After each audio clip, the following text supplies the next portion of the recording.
Hi everyone, welcome to the fourth episode of market organization and structure. आज हम बात करने वाले हैं about different types of market. हमने एक ऑर्डर ड्रिवन मार्केट के बारे में हमने बात तो कर ही ली, जो ऊपर था, जिसमें अलग अलग प्राइसेस होते हैं, बायर सेलर्स होते हैं। दो और तरह की मार्केट होती है, एक होती है कोड ड्रिवन मार्केट और एक होती है brokered market. Code driven market में क्या होता है, एक डीलर होता है जो कि बिड आस्क बताता है। जैसे कि currency market is the best example कि अगर डॉलर कोट हो रहा है लेट्स से 78.4 एंड 78.6, तो यहाँ पे अगर आपको डॉलर बाय करना है तो इस रेट पे बाय होगा, और अगर आपको सेल करना है तो इस रेट पे सेल होगा, एंड बीच का स्प्रेड ब्रोकर अर्न करता है। ठीक है, dealer is the market maker, वो मार्केट बनाता है। यहाँ पे कोई बायर सेलर नहीं होता, डीलर ही बायर होता है, डीलर ही सेलर होता है, और वो स्प्रेड के थ्रू अर्न करता है। Have an inventory of the particular security, वो सिक्योरिटी स्टॉक भी हो सकती है, वो पर्टिकुलर बॉन्ड्स हो सकते हैं, करेंसी हो सकता है, कुछ भी हो सकता है। He provides bid ask quotes like in forex. जैसे मैंने बताया कि फॉरेक्स मार्केट में, करेंसी मार्केट में बहुत ज़्यादा होता है। इसे ओटीसी मार्केट भी कहते हैं, प्राइस ड्रिवन भी मार्केट भी कहते हैं, और डीलर ड्रिवन मार्केट भी कहते हैं। अगला आता है ब्रोकर्ड मार्केट। बहुत यूनिक चीज़ें होती हैं, जैसे मोनालिसा की पेंटिंग हो गई, कोई आर्ट हो गई, कोई स्पेसिफिक एनएफटी हो गया, लेट्स से कोई एनएफटी। ऑब्वियसली एनएफटीज के लिए एक एनएफटीज को भी हम ब्रोकर्ड मार्केट के अंदर इंक्लूड कर सकते हैं। Unique items like property, art objects, block of shares etcetera, you need a broker, ताकि एक ब्रोकर लिंक कराता है बायर और सेलर को। जैसे एनएफटी के लिए open sea is a website जहाँ पे वो एक ब्रोकर है जो कि बायर्स और सेलर्स को मीट करवाती है।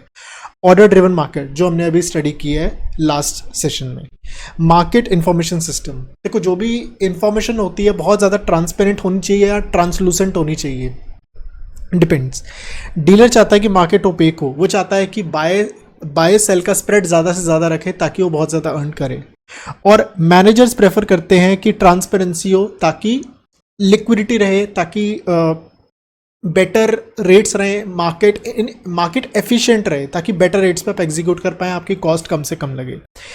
प्री ट्रेड इन्फॉर्मेशन, मतलब कि इन्फॉर्मेशन अबाउट कोटेशंस अवेलेबल, जो भी इन्फॉर्मेशन, मतलब जो भी अलग अलग तरह के ट्रेड्स हैं उनकी इन्फॉर्मेशन जो अवेलेबल है। पोस्ट ट्रेड इन्फॉर्मेशन, मतलब ट्रेड करने के बाद किस प्राइस पे हुआ, कितनी वॉल्यूम पे हुआ। प्राइस कंटिन्यूटी का मतलब होता है हाई डेप्थ, कि ज़्यादा से ज़्यादा बायर्स और सेलर्स हैं, प्राइस कंटिन्यूस है, प्राइस जंप्स में मूव नहीं कर रहा है, प्राइस कंटिन्यूस वे में चल रहा है। यानी कि 1000 रुपीज़ का शेयर है, 1000 से 1010, फिर 1020, 1001, 1002, 1001.2, 1001.3, 1001.34, समथिंग लाइक दिस, कि प्राइस कंटिन्यूटी होनी चाहिए। अगली बात करते हैं प्राइमरी मार्केट की। This is the most important section. देखिए, कंपनीज जब भी पैसा रेस करती हैं वो प्राइमरी मार्केट के थ्रू रेस करती हैं। मुझे आज एक फैक्ट्री सेटअप करनी है तो मैं डेट के थ्रू भी फंड्स रेस कर सकता हूँ और इक्विटी के थ्रू भी रेस कर सकता हूँ, लेकिन वो रेस किस मार्केट में होते हैं, that is known as primary market. अगर प्राइमरी मार्केट से पैसे रेज हो गए, मैंने पब्लिक से पैसा ले लिया, अब कोई मुझे पैसा क्यों देगा? क्योंकि उसे मुझ में ट्रस्ट है। लेकिन ऐसा भी तो हो सकता है कि किसी ने मेरे ऊपर ट्रस्ट जता के मुझे पैसे दिया, अब वो चाहता है पैसे वापस, लेकिन मेरा प्रोजेक्ट है 20 साल का, 25 साल का, 50 साल का, तो वो बंदा पैसे बीच में कैसे निकाले? That's why there is an invention of secondary market, जहाँ पे ट्रेडिंग होती है। That's why trading is most necessary for a very good economy. क्योंकि अगर सेकेंडरी मार्केट नहीं होगी, मैं अगर आईपीओ ले आऊँ और आईपीओ में लोगों ने इन्वेस्ट किया, मैं बोलूँ कि 25 साल बाद पैसे मिलेंगे, लोग इंटरेस्टेड नहीं होंगे। लेकिन अगर मैं आईपीओ ले आऊँ, उसको लिस्ट करवा दूँ और लिस्ट करा के उसकी ट्रेडिंग होगी, जब मन हो बाय करो, जब मन हो सेल करो, तो लोग ज़्यादा इंटरेस्टेड होंगे, क्योंकि they can enter and exit any time. जहाँ पे न्यू सिक्योरिटीज इशू होती हैं, आई एम नॉट सेइंग कि एक नई कंपनी इशू करती है, I am saying existing company 2 बार, 3 बार, 4 बार, 10 बार, जितनी मर्जी बार पैसा रेज करेगी, वो प्राइमरी मार्केट में होता है। प्राइमरी मार्केट मतलब जहाँ पे पैसा रेज होता है, राइट। दो तरह की इश्यूज होती है, एक होता है सीजनड और सेकेंडरी ऑफरिंग। मैं ऑलरेडी एक वर्किंग कंपनी हूँ, मुझे एडिशनल फंड्स चाहिए, तो उस केस में उसे कहते हैं सेकेंडरी ऑफरिंग। मैं एक न्यू कंपनी हूँ, फर्स्ट टाइम लिस्टिंग कर रही हूँ, उस केस में आईपीओ आता है, we all know. IPO investment banker के थ्रू आता है। इन्वेस्टमेंट बैंकर ट्राई करता है कि वो इंडिकेशंस ऑफ इंटरेस्ट को जनरेट करे, मतलब ज़्यादा से ज़्यादा लोग उसको बाय करने में इंटरेस्टेड हो। अगर ज़्यादा से ज़्यादा लोग उसको बाय करने में इंटरेस्टेड हों एज कंपेयर टू कितना फंड चाहिए, लेट्स से मुझे 1000 करोड़ चाहिए और लोग 1500 करोड़ रुपीस मुझे देना चाहते हैं एट अ सर्टेन वैल्यूएशंस, तो मैं अपनी वैल्यूएशंस को थोड़ा बढ़ा सकता हूँ, प्राइस को बढ़ा सकता हूँ, जिससे 1500 करोड़ जो दे रहे थे लोग वो कहेंगे नहीं नहीं नहीं, हम ना इसे 1200 करोड़ देंगे। फिर मैं और अपनी वैल्यूएशंस को बढ़ाऊंगा, नहीं नहीं नहीं, हम इसे 1000 करोड़ देंगे। जब वो प्राइस एक ऐसा ऊपर अपसाइड ऐसा मैच हो जाता है कि जितना मुझे चाहिए और जितना लोग देना चाहते हैं, मतलब कि indications of interest are is equal to the offer size, उस केस में एक अच्छा आईपीओ कहा जाता है, जहाँ पे सबका बेनिफिट होता है कि कंपनी एक ठीक वैल्यू पे रेज होती है। सेकंड क्या होता है, अगर उल्टा होता है, let's say indication of interest कम है, मतलब लोग कम इंटरेस्टेड है, तो उस केस में प्राइस डिस्कवरी होती है कि अच्छा चलो मैं बोल रहा हूँ कि मेरी कंपनी का शेयर 700 रुपीज़ का होना चाहिए, आप कहते हो नहीं नहीं नहीं, हम तो नहीं देंगे, हम तो 1000 करोड़ नहीं देंगे, हम तो 700 करोड़ रुपए देंगे। मैं कहूँगा चलो आप बता दो कितना चाहिए। अभी आप बता दो का प्रोसेस क्या होता है, उसे कहते हैं बुक बिल्डिंग। बुक बिल्डिंग मतलब बुक, और ये करता कौन है, इन्वेस्टमेंट बैंकर करता है, और इस प्रोसेस को कहते हैं बुक रनिंग लीड मैनेजर। ये जो मैनेजर होता है ये इस प्रोसेस को करता है बुक बिल्डिंग। तो ये इस तरीके से पूरा हमारा प्रोसेस होता है। दो तरह की मार्केट ऑफरिंग होती है, एक होती है under writing offering. Under writing offering में क्या होता है, जो भी मैनेजर होता है वो कहता है मैं अपने बेस्ट एफर्ट्स लूंगा, और अगर अंडर सब्सक्राइब होता है इशू तो मैं पूरी की पूरी भरपाई करने के लिए रेडी हूँ। बेस्ट एफर्ट्स ऑफरिंग का मतलब होता है मैं कोशिश करूंगा कि आपका पूरा ऑफर सब्सक्राइब हो जाए, लेकिन मैं गारंटी कुछ भी नहीं दूंगा। 3 फंक्शंस होते हैं एक इन्वेस्टमेंट बैंकर के, कौन कौन से, ओरिजिनेशन फंक्शन, ओरिजिनेशन मतलब कि एडमिनिस्ट्रेशन, एडवाइस करना, किस रेट पे लाएं किस रेट पे ना लाएं, everything all this things. Under writing function, in case अगर जो सिक्योरिटी को रेज कर रहे हैं, फंड्स रेज कर रहे हैं थ्रू वेरियस सिक्योरिटीज, अगर वो अंडर सब्सक्राइब रहता हो तो उसको कंप्लीट करना ताकि मार्केट में आ पाए। डिस्ट्रीब्यूशन फंक्शन, कैसे इसको डिस्ट्रीब्यूट करना है, through brokers, through sub brokers, how to promote everything all these things. There is a conflict of interest. इस फर्स्ट फंक्शन में ना थोड़ा सा कॉन्फ्लिक्ट होता है। एक, मैं चाहता हूँ मुझे अपनी चीज़ का, मुझे अपनी कंपनी का बेस्ट वैल्यूएशन मिले।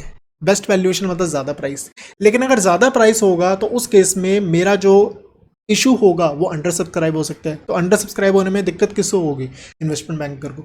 तो इन्वेस्टमेंट बैंकर कहता है यार कम प्राइस लाओ ताकि हमें ना अंडर राइटिंग के झंझट ही ना रहे, और हम चाहते हैं यार वैल्यूएशन अच्छी होनी चाहिए, वैल्यूएशन शुड बी गुड, क्यों मैं कम वैल्यू पे अपनी रखूं, जो एक फेयर वैल्यू होनी चाहिए, और फेयर वैल्यू के चक्कर में होता है under subscribe. So there is a conflict between them, तो इस कॉन्फ्लिक्ट को लोअर करना चाहिए। all these things what is that.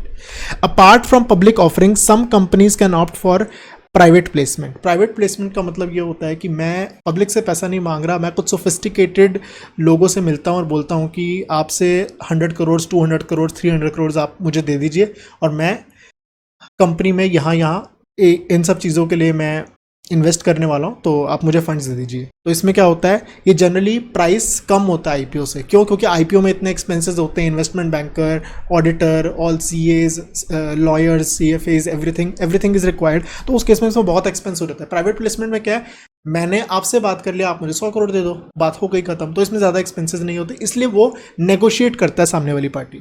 Shelf registration, company आई और कंपनी को हर 2 साल 3 साल में फंड्स रेज करने हैं।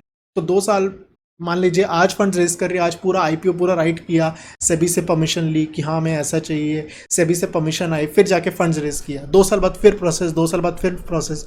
तो हम क्या करते हैं, सेबी के पास एक शेल्फ रजिस्ट्रेशन करा देते हैं कि देखिए ये मेरा एक है, और हम हर 2 साल 3 साल जब मन करे हम इसी टर्म्स कंडीशंस पे हम फिर से रेज करेंगे। तो सेबी से बार बार परमिशन नहीं लेनी होती। This is known as shelf registration.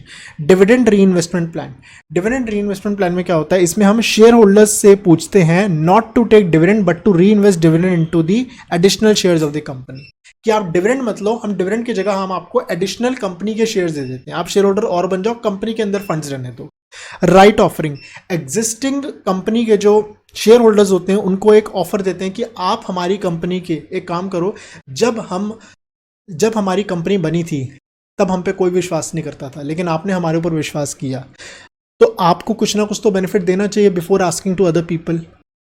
आप मेरी स्टोरी समझिए। लेट्स से मैं कंपनी स्टार्ट कर रहा हूँ and very few people trust me.